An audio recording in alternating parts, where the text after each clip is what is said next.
Hello, welcome to another episode of Mums on a Mission with Julie Hatch. I am your host, Julie Hatch, and really glad that you're here today for this episode because I have a really great guest today. She is, her name is Amelia Sherry. Let me find my glasses. And she is a registered certified dietitian nutritionist who specializes in working with families and children who are struggling with issues that relate to weight, growth, and diabetes via a New York-based private practice. She's in New York. Amelia is also the founder of NourishHer.com, an online resource that offers community education and support to mothers who want to also raise kids who are protected from diet culture. So that's a pretty loaded description there. Amelia, thank you for being here. Welcome. I'm glad that you're here for our listeners to listen to as we talk about nutrition and families and especially kids and how to keep them well nourished, I guess. Yeah, thanks for having me, Julie. And yeah, that's a mouthful. I think a simple thing to say about me is I help stressed out parents feel more relaxed about feeding their kids so that they can ultimately raise healthier, happier eaters. You could say it a lot more simply than having all those letters and names after me. That's okay. All right. Well, then I'm going to, in spite of what I had said earlier, I'm going to dive right in with you like to work with parents who are stressed out about their kids eating. And we'll get into whether that's that they're not eating enough, that they're eating too much. I imagine it goes both ways, but I hear that a lot, is that parents absolutely stress out about, they're worried about their kids not eating the right stuff, not eating at all, especially the toddlers who are really picky eaters. And then maybe we can get into kids that eat too much. I'm not quite sure, but so talk a little bit about how you help parents who are stressed out and what specifically they're stressed out about. Yeah. So usually parents come to me with a very specific issue in mind, something that they think is wrong, either with their child's weight, if it's too high or too low, or their child's lack of eating certain food groups. Vegetables are always pointed out as something parents worry about a lot. I do work in a clinical setting, so very often parents come to me with a referral from an endocrinologist or a pediatrician. And those parents are rightfully very anxious because from what they understand now, their child's eating or their child's weight is a problem in particular. And they go right to the eating and they want to focus on that. And then I also work with mothers who are specifically very aware of the pressure to be a quote unquote healthy eater or a healthy weight. And they are aware of it to the point where they're trying to overcome that pressure and not pass it along to their children. So those families don't have necessarily very specific goals for their child, except to help their child avoid an eating disorder. So two different groups in some respect. Yeah. Yep. Okay. So how about eating? So I haven't talked about this at all with any parents or on a podcast, but eating disorders for females, which I believe has to do with self-image. And I'm presuming, but may not be right, that we're talking about anorexia or bulimia. Do you work with families around that issue, or is that more for the psychiatrist or psychologist? There is usually a dedicated team that's multifactorial with regard to a child or an adult who has actual clinical diagnosis of anorexia, bulimia, binge eating disorder, another eating disorder that's becoming more well understood, which is called RFID, extreme avoidant restrictive disorder. I did not describe the acronym exactly right there. It's a mouthful. And I do not do that. If I screen and they come up positive for eating disorder, I refer out to specialists. I do work, I would say 90% of the families I work with, when we start talking about eating behaviors and attitudes, they have what I call disordered eating. So they have a lot of habits, attitudes, and behaviors around eating that are harming them emotionally, socially, and often as well nutritionally. And it is often driven by a desire to be in a smaller body, or just sheer panic or concern that there's something wrong with their body, could be perceived, not necessarily real. Sometimes kids in larger bodies are perfectly well nutritionally. They're perfectly healthy, but maybe a provider has indicated that their BMI is high, which isn't necessarily a problem as long as they're have lots of great habits under their belt. Doesn't, I practice from a weight neutral stance and perspective. So I do not try to correct body weight just because it is deemed high or low. And sometimes kids and adults are exhibiting disordered eating habits because of just health pressures on health, like to maintain, again, quote unquote, perfect diet or healthy diet. There's a lot of fear out there amongst parents, and it gets trickled down to children about whether or not what they're eating is okay. And is it good? Is it good enough? And that really, from my perspective, which again is anecdotal from my experience working with families, but also based in research, is that pressure really, it impacts not everyone, but many children's and parents eating in a negative way. Just the easy way to understand is it puts a lot of pressure on every bite, right? And every meal you come to the table with this sort of anxiety or like a lack of confidence, like, is it okay to eat this? Or am I eating too much of this? Or am I not eating enough of that? All those pressures in our mind is really not helping us with our eating from my perspective. Eating should be positive. It should be enjoyable. It should be social whenever possible. So when you come to the table with all these thoughts of shoulds, woulds, cans, it can interfere in a lot of different ways. Yeah. So when you say disordered eating, which is basically around habits and attitudes and what they're eating, can you talk a little bit more about that? What do you see for what would you say is a disordered eating? Is it, well, one thing that I see so common amongst children is skipping meals. This is very common. It could be just because they might think, ooh, I'm eating too much, or I'm going to skip a meal, which is very straightforward. It could be just not prioritizing eating. That happens a lot in our culture. I know many of the children I work with tell me they don't have time to eat. They only have 20 minutes at lunch. It's 10 minutes online if they're buying something, or that 10 minutes is also 20 minutes is 10 minutes to talk to my friends, 10 minutes to scarf down. A lot of ambivalence around eating. So maybe parents pack what they feel is healthy, and then it's not in line with anything a child actually eats or enjoys. So they have a lunch in front of them that is like not appetizing to them. So they skip meals. Sometimes kids just, I've worked with kids who just, it's kind of cool to just not eat because this one's not eating and that one's not eating, and you want to be social and go with them. You don't eat. Being rushed breakfast often gets skipped because parents are very busy in the morning. And if a child pushes back at all, it's like, okay, then let's go, like, let's not make time. We can't have this discussion right now. Or kids, definitely during the pandemic, eating became very disordered. And I think most people might just assume, okay, well, kids just ate a lot. But from my perspective, it was really, there was a lack of structure around eating. That went out the window. So I'm a firm believer in structure with meals. And again, that's based in research. It really helps with internal regulation. It helps push along kids with food acceptance, because if they come to the table hungry because they have meals and snacks spaced out, they're more likely to take a risk and try something a little different. Sure. So I think the disorder comes mostly in skipping meals, mostly in sometimes kids wipe out entire food groups because of fears around food. Oh, I'm not eating carbs this week because I heard X, Y, and Z about them, which for a growing child, carbohydrates are necessary. I don't want to cut out entire food groups.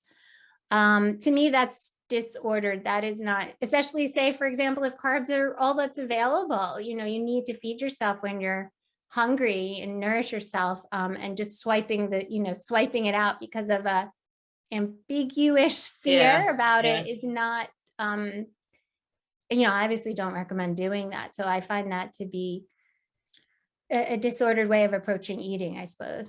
Okay. So can you give me some examples of structured meals? That's interesting. So what kind of recommendations or advice do you give to parents about, for instance, structured meals or skipping meals, or how to fix this disorder or change? I don't know about fixing, changing this disordered eating ways of eating. Any Well, thoughts? really, go ahead. Any practical tips or anything specific that you do or say?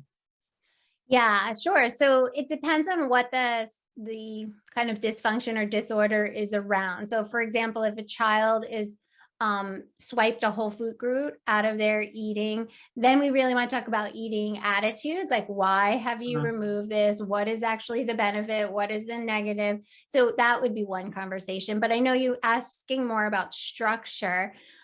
I recommend and offer a model called the division of responsibility. Have you worked with that at all? No. Well, I Okay. may have without knowing, calling it that exactly, but let's Okay. hear it. Yeah, let's see if it's familiar. So this is a feeding model. It comes from Ellen Satter, who it was studied and researched and first introduced back in the 80s. And Ellen Satter is a registered dietitian, but she's also a family therapist and social worker. So she sort of has these two amazing backgrounds to combine, right? Like family dynamics and then actual nutrition and eating behaviors and actual nutrition, the nuts and bolts is what I call nutrition, like fats, proteins, carbs, and micronutrients. In any event, she has a model called the division of responsibility in feeding, and it is something I work with and recommend for parents. It divides feeding your children into two different areas. So there's the feeding and the eating. So parents have their responsibility, which is all feeding, and the children have their responsibility, which is all the eating. So parents decide what's going to be served, and they're going to use good sense to decide to whatever their ability and whatever they have available, they're going to put out a balanced meal.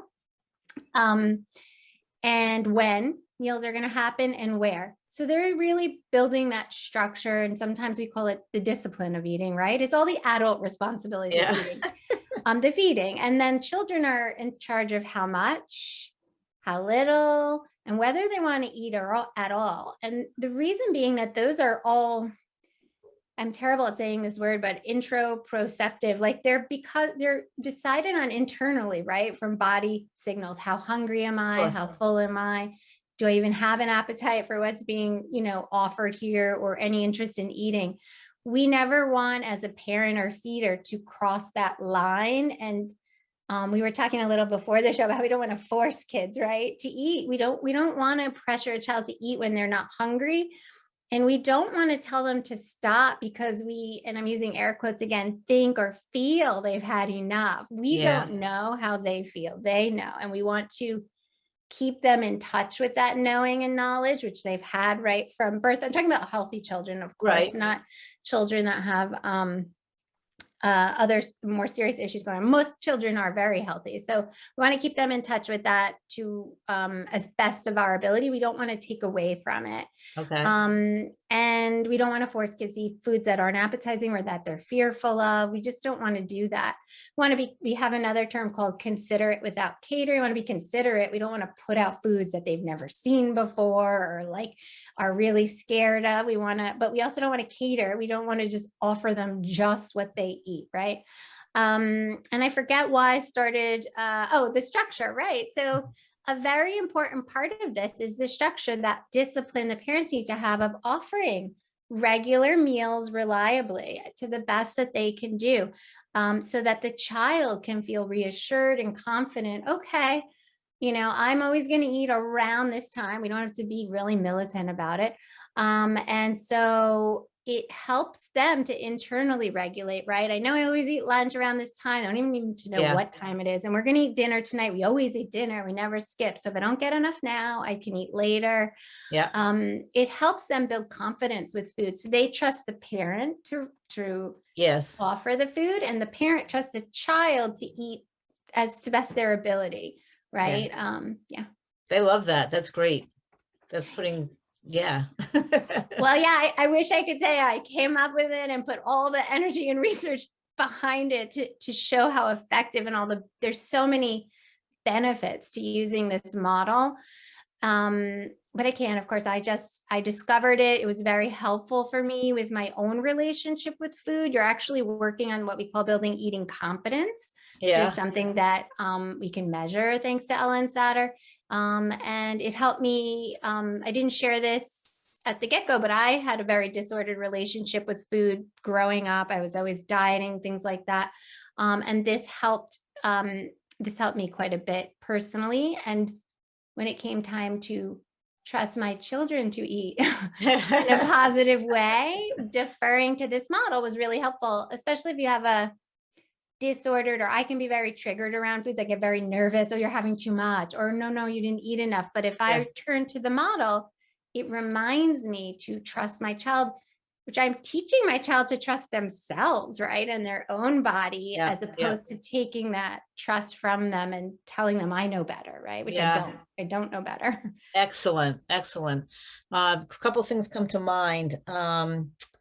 One is, I know that a lot of parents are busy, soccer practice in the evening time, dinner time is hard I'm a big believer in having some kind of a sit down meal together as a family.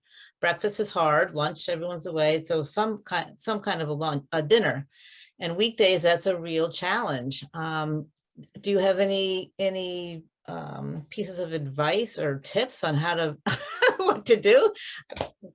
Really, I'm like, you're not going to tell your kids that they can't have, I don't know.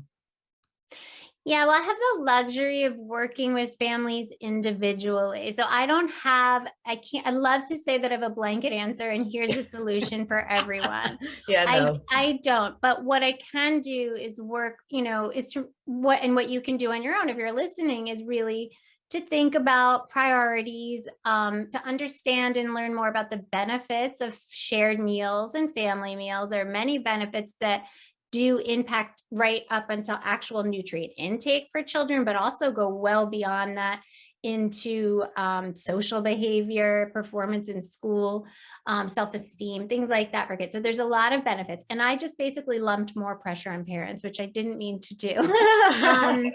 But I think that if you can prioritize it, if this is speaking to you and it interests you, then you might take more care to figure it out. What if I'm working with family and it's really an impossibility? We start with one day a week, Right. and you work from there. I've had parents work from there and then grow it. I've had parents share responsibilities. So when there's multiple kids in the family, or maybe even a grandparent, maybe there's not two primary parents, but there's a grandparent, a parent, share off, like one adult will eat with two kids and then the other adult comes home later, might eat with the other child. You can figure things out, but having that adult presence there with the child is very beneficial. I think primarily too, and I'm not a psychologist, but having that one-on-one or 1 to 3 to 1, that attention of yours for a few minutes speaks volumes. So that's the other thing too, that is, I think, very helpful for me personally, has been helpful and helped so many of the parents I've worked with, is we don't need to worry as much about the food. I always say, like, keep your eyes up, focus on your child, focus on having a positive interaction. You don't need to micromanage, you are back to the DOR, you're putting out the food, but from there, really let your child decide and try not to have judgment about it. Don't show up with an agenda in terms of how much or how little they eat, or if they ate enough vegetables, is what my parents, that I work with, just feel so anxious about. And I really try to tell them, let's calm down, because our anxiety is not helping them. It's making them feel pressure, right? And we know from research, actually, that pressure can link to lower intake of those same foods. So we don't want to do that. We don't want to bring that to the table. And your kids are probably going to be okay. You get, we do often in nutrition science separate vegetables and fruits, but they both are high in vitamins and minerals. So if they're eating some fruit, that's great too. They're probably going to be okay with a lot of these things. And I always like to think about long term. you know, maybe they're not eating so much right now, but if we can keep this positive and keep offering it to them, there's a much higher chance that they will be eating more of it over the long term than if we come in with a lot of pressure and an agenda. Yeah. And I'm so sorry because I got off the idea of how can you help yourself. So I think the takeaway is don't put so much pressure on you to have a perfect meal. Out of the Ellen Satter camp comes the phrase, oh, it's so good, I'll have to remember it. I hope if I don't remember it now that I can share it. It's no meal is perfect. Like, let's eat together anyway. So Yeah. the idea that no meal is perfect, but having the meal together regardless is the most important That's what part. counts. That's Yeah. nice. That's where the emphasis should be. Yeah. And I think when it's along the lines of like blessing this meal, not in a religious sense, although you're free to go there if that suits you. But it's, you know, I like to also tell parents, like, there's nutrition in all foods. So and the fact that you've made time and prioritize this time to sit down with your child to whatever extent you can, even if it's one day a week or a couple, you know, just for a couple of minutes, that is a huge, beautiful gift you've given your child, and you've done your responsibility there, you know, and as far as the parenting part of feeding, which is you've come to the table and offered the food and you've been present there. And you should pat yourself on the back if you're able to do that and not beat yourself up because it wasn't the right ratio or because it wasn't organic or whatever ideas we get in our head, you know? Yeah, very well said. And I've always said, as a pediatric nurse practitioner, and I don't know if you would agree with this, but I try to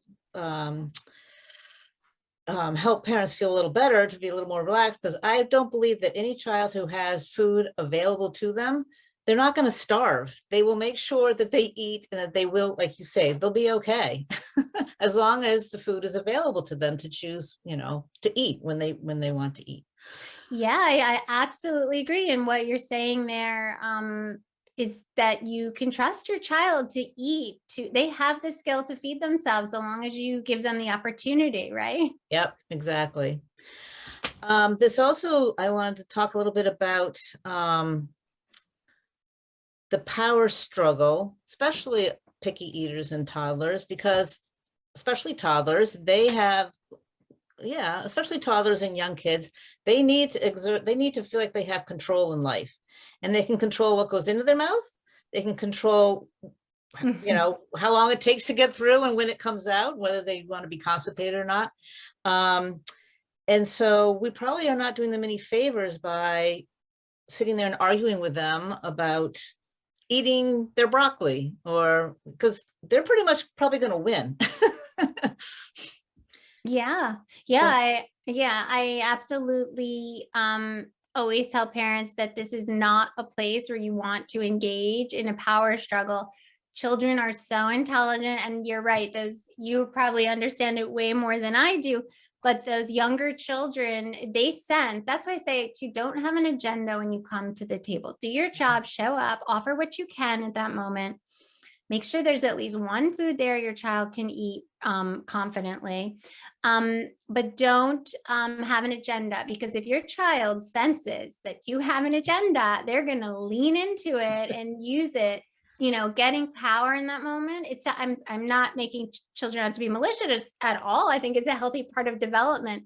But if they sense that you have something you want them to do, then they're probably not going to do it, right? So the more indifferent and nonchalant you can be about their eating, I think the better off they'll be in terms of learning to eat to the best of their ability, right? Otherwise, we just don't want to have those struggles over food. We want this to be a neutral place where they're learning and developing skills, just like any other area, like walking, riding a bike. You know, they develop at their own pace, they grow. If we come in and say, oh, you have to walk by this month, you know, like that's not gonna, it's not gonna work. And it doesn't really accept the child for who they are. And it shows a lack of trust again, that they're gonna get there, they're gonna do it. Right. Yeah, you could probably explain better than I can about like the really the developmental stage a child is in, at what time they're going to really dig their heels in. But I'd avoid it at the table as much as I could. Yeah, that's the bottom line. No matter what age, we want to avoid it. Now, would you say that there is a time frame of mealtime? Like if a child, or how long do you give them to eat what they want to eat until they can say that they're done? If they like to dawdle and just sort of be at the table, or do you take their food away if they haven't eaten it by a certain time? I don't know. Is there any rules to that, or guidelines, I guess? Yeah, I don't have a strong, like, this is the exact time. I will say that if you're struggling with this, you're not alone, because I've had many parents come to me and say they have one child that just will stay, up an hour and a half. They're still sitting there eating. So we have to have longer conversations about it. In that particular case, the more we talk, the more I recognize that this child was really not having a lot of attention from one of the parents because they were working so much, but dinner time was a priority to that parent. So the parent was there. So this child was extending, that eating time out as long as possible. So it's different for everyone. Sometimes children are just naturally slow eaters. This is an area where I would put my own needs, practical needs as a parent, and the rest of the family's needs at the forefront. If we only, can spend 30 minutes or 45 minutes and the rest of the family's done, then I think it's fine to, we're finishing now, eat what you can. And you can also, again, it's always great to work with someone else to help you suss these out, because sometimes it's hard to be objective about it. But if it's a child who can only eat a little bit in a slow time, we might work in a snack later, 2 hours later, even if it's before bedtime, or 3 hours, depending on the time frame and the age. To give them another opportunity to eat a little something. Yep. But I think it's fine to say, practical things as well. You've given them opportunity to eat, you offer them the food, and they will come along. They will come along with their eating and learn to speed up a little, if they understand. You have, of course, with all parents, I'm not a perfect parent by any means, but regularity, consistency with that time, right? So that they can learn over time. Oh, they mean it. They mean business, right? Right. And I like with the first story that you said that they're not, maybe somebody wasn't getting enough attention from the hardworking parent, because I always go back to, for the most part, I think the behaviors, and this is somebody who's prolonging the meal to be able to get the attention. There's something going on that's making them do that. Like you say, is that they wanted the attention from the parent. So it's always helpful to dig deep and find out where the so-called behavior is coming from. Yeah, and it's not always clear. That took a lot of conversation. Sometimes the child could just also maybe just not have a high hunger, but parents often come to the dinner meal with a lot of expectations, high expectations, right? Because they've put a lot of prep usually into that meal. It's a lot of high nutrient foods. So the kid's just really not that hungry, but the parent's waiting for them, to really get into the food, which they're just not going to, because maybe they're not hungry. So there's many things that could be going on. And as a mother, it feels so, maybe it's not, maybe it's human nature. I don't know. It feels good to feed your kids, it feels good it just feels good to feed somebody. And so you want them to eat because you prepared it and it feels good. And it's like, I don't know. It's just something about being a mother, I think. I don't know if that's an overstatement or an overgeneralization.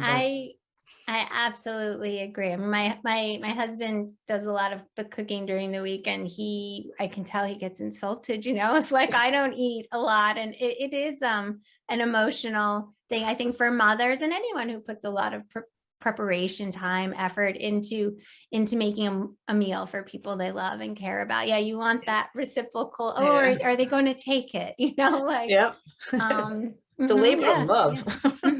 Yeah, it's beautiful, actually. It is. I agree.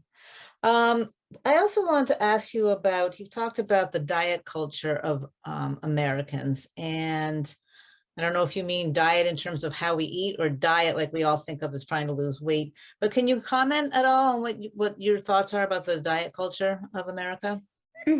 Certainly. So thank you for asking. So when I use the term diet culture, I'm really sort of flagging probably a certain group of women who I think have been very pressured by the diet industry.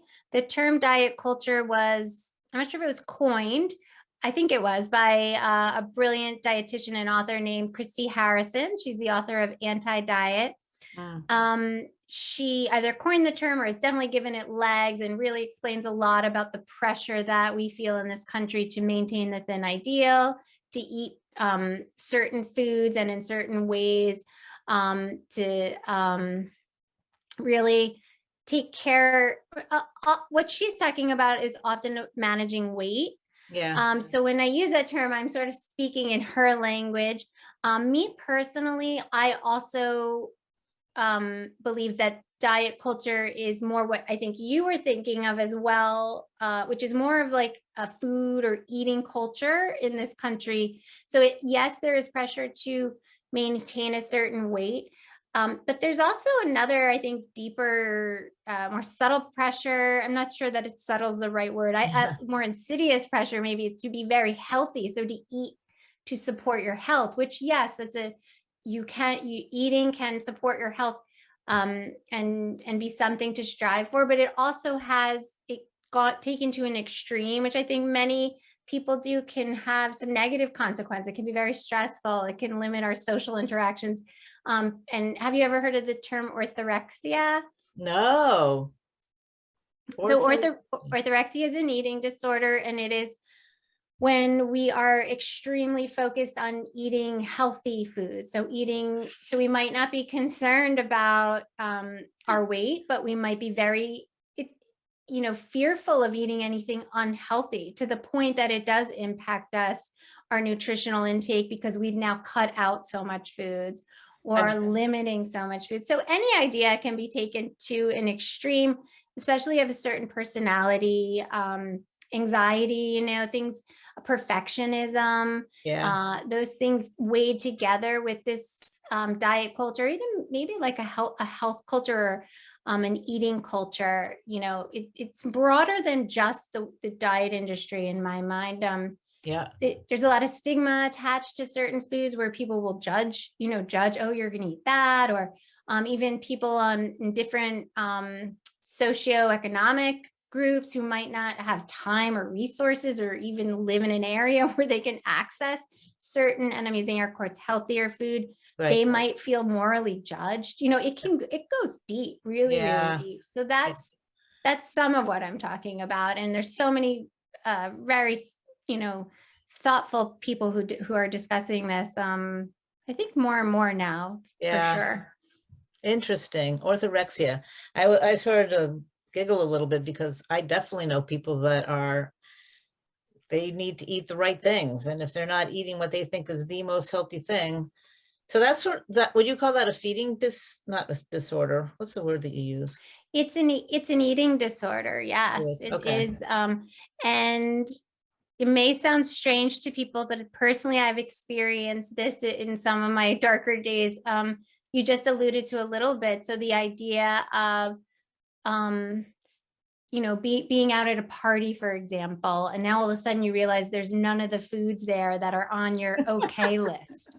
And you might panic. You might say, I have to leave. I'm not going to eat anything, even though I haven't eaten for 4 hours. Like, it can become very intense. There's other people who can have an aim to eat what they consider healthier foods, but then they can also be a healthy eater, in my mind, is also very flexible. So, well, it's not available right now. That's okay. I can still make do. I can still find something that works for me. But some people aren't able to have that flexibility. So a real rigidity to your eating. That would be, maybe you don't have orthorexia, but a real rigidity. That's what my ears perk up with when I work with parents. When there's a real rigidity, a lot of control, that's when we get a lot of dysfunction around our eating. It's the control thing, I think. Yeah. And so now I want to make sure that I cover the questions I really want to ask you. Sure. Dessert. I certainly know that I was bribed as a kid to finish your vegetables, or finish your whole plate, for one thing, and then you get dessert. So for one thing, is it okay for kids to eat dessert? And is it conditional? I would love to hear what you think on these things as well.